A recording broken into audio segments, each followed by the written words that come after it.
What's up everybody, welcome back to the channel. In today's video I'll be talking about developing high frequency trading algorithms for crypto trading. So when we look at the market, we see that the market is really getting transformed by leveraging speed, automation and sophisticated algorithms to capitalize on fleeting price discrepancies in this volatile, rapidly evolving market.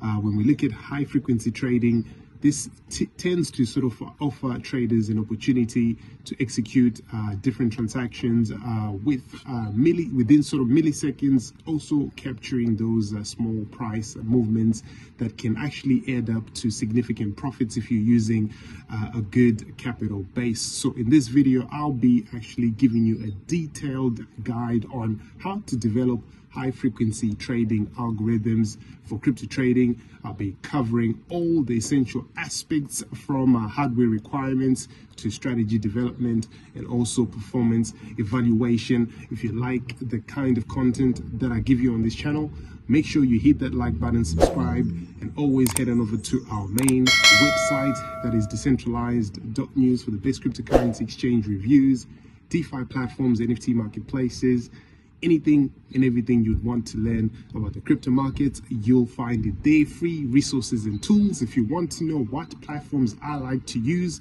make sure you use the links in the description. Let's get started so I can give you a full breakdown of how you can be an HFT trader. Let's get it. So in order for you to actually succeed in high frequency trading, you need to have good hardware and software. And this means that you can have some robust, efficient hardware and a real good software setup. When it comes to the hardware aspect of things, high frequency traders need a low latency, high speed hardware, okay? This includes powerful processors and ample RAM, and also fast storage solutions such as SSDs, and co-locating your servers with exchange servers can also drastically reduce that latency, giving you a competitive edge. So that's one thing you need to think about on the hardware side. On the software side, the choice of software is equally important. Programming languages like C++ are actually preferred for their speed, but Python is also widely used due to its extensive libraries such as NumPy, Pandas, and so forth. In addition to that, specialized HFT platforms and trading engines can also be employed to streamline the development and the execution processes. But when it comes to data feed management, which is another aspect we need to think about if you want to do high frequency trading, real-time data is obviously the foundation of any of these strategies. Efficient data feed management just ensures that you receive and actually process market data within with sort of minimal delays. When it comes to the data sources, you need to subscribe to high quality real-time data feeds from reliable cryptocurrency exchanges. Ensure that those feeds provide comprehensive data, including price, volume, and some order book details as well. When it comes to the latency reduction aspect, you need to obviously minimize this by using direct market access and co-locating servers as close to the exchange servers as possible. And also just making sure you implement robust data handling pipelines to ensure rapid processing with minimal delays. But what's really important is to have a real sound strategy development, okay? Because when it comes to developing effective high frequency trading strategies, it involves understanding market microstructure, choosing appropriate strategies, and designing efficient algorithms as well. When it comes to the market micro structure analysis part of things, you just need to have a deep understanding of the crypto market order book dynamics, the liquidity, and also the trading volumes, and be able to analyze how these orders are actually being matched and the impact of large orders and the behavior of other market participants as well. When it comes to now selecting your strategy, common high frequency strategies include market making, arbitrage, momentum, ignition, and each strategy has its own unique requirements as well, and also its different types of risks as well. So market making involves providing liquidity and earning from the bid-ask spread, while arbitrage exploits differences across different exchanges. Momentum ignition involves initiating trades that trigger a large market movements. But there's also an element of algorithm design that we need to talk about. Designing algorithms that can actually identify trading opportunities that are based on your chosen strategy, ensuring that those algos are optimized for speed and efficiency in order to handle high transaction volumes and also to execute the trades swiftly. When it comes to the latency optimization and the kind of techniques you can use for this, reducing latency, I've emphasized this enough in this video, can be something that can give you a massive edge, because even those microseconds can make a real impact and a difference. So you need code optimization. You need to write efficient, low latency code, ensuring that you're avoiding unnecessary computations and optimized libraries. Consider using lower level programming languages where speed is actually quite paramount.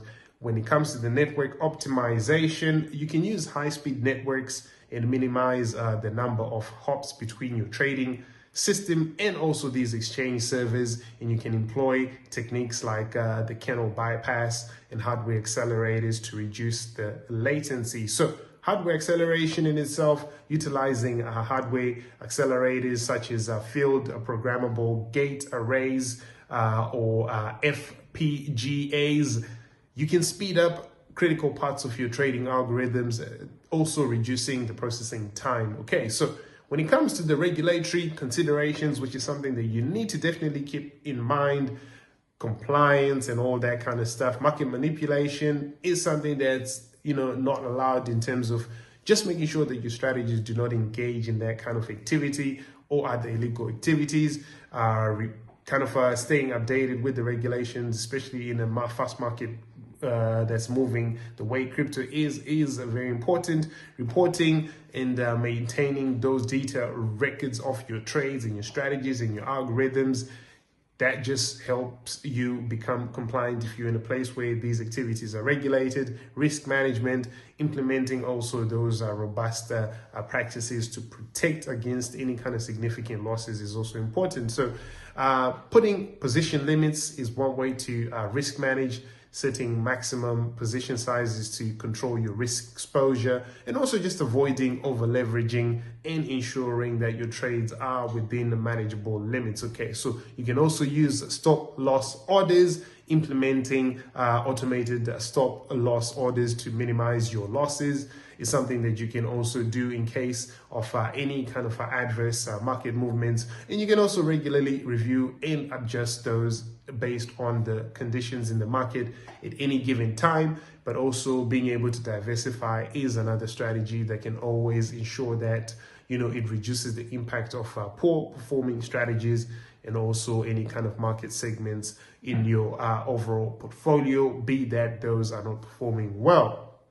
Let's talk about then the performance and evaluation and the kind of metrics around all of that. So continually evaluating your high frequency algorithms is quite necessary if you want to make sure that they're effective. So there's latency metrics that you can look into, monitoring the latency of your trading system to identify and also address those bottlenecks, regularly measuring around trip times as well for your order executions is something that you can do. You can also check the profitability metrics in terms of tracking key performance such as the Sharpe ratio, win-loss ratio, the average trade profit on your actual positions. And these metrics are actually be something that can actually help you then to risk adjust your returns and kind of give you that overall success on your strategies. Back testing and simulation is a great way to also be able to look at your performance and analyze your metrics regularly. Back testing those algorithms using historical data to validate the performance is very important, and using simulations as well that you can use to just evaluate how your strategies would perform under the different types of market conditions. But if I want to sort of just round this whole concept up into kind of a case study for successful strategies for high frequency trading, analyzing successful strategies can also provide those valuable insights and also just some inspiration for your development. So market making, like I said, these provide liquidity, placing buy and sell orders. They earn from that bid-ask spread and also benefit from the high volume of trades as well. So a successful market maker will analyze order book dynamics, continually adjusting their order and maintain the profitability. When it comes to the arbitrage side, you can exploit the price differences across the different exchanges and do that and capture some risk-free profits. Momentum ignition is a way, like I said before, where you can initiate the trades that can trigger kind of large market movements if you're a whale. Okay, so developing the high frequency trading algorithms for the crypto market is something that requires technical expertise, understanding the market, regulatory compliance as well. And this is why I just wanted to give you a high overview of how that whole thing works, because there's a lot of people that talk about selling high frequency trading bots that you can just subscribe to and they'll do all the work for you. But you need to be able to understand that, whoever is promising that, do they have the credentials and kind of the background to satisfy all of these different requirements that I was walking you through this video. This is why I wanted to share all these insights with you. Let me know what you've learned.